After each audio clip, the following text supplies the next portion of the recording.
Understanding support and resistance is so important. You will find both support and resistance throughout every market structure.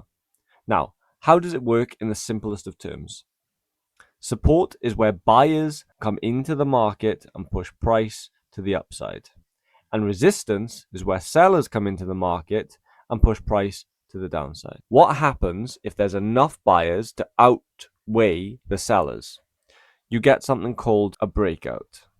When a breakout occurs to the upside because there's more buyers than sellers and the buyers are dominant in the market, that now becomes new support.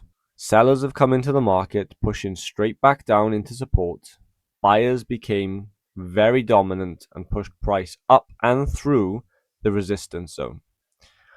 Once this level is broken, this now becomes new support because the buyers are using this level in the market where resistance used to be to find support to push itself up. That is the basic principle of how support and resistance works.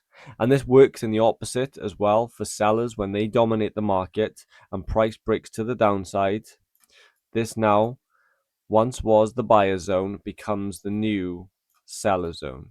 So that now becomes resistance. That is the basics of how support and resistance work. So for a quick breakdown, support is where the buyers come into the market and resistance is where the sellers come into the market.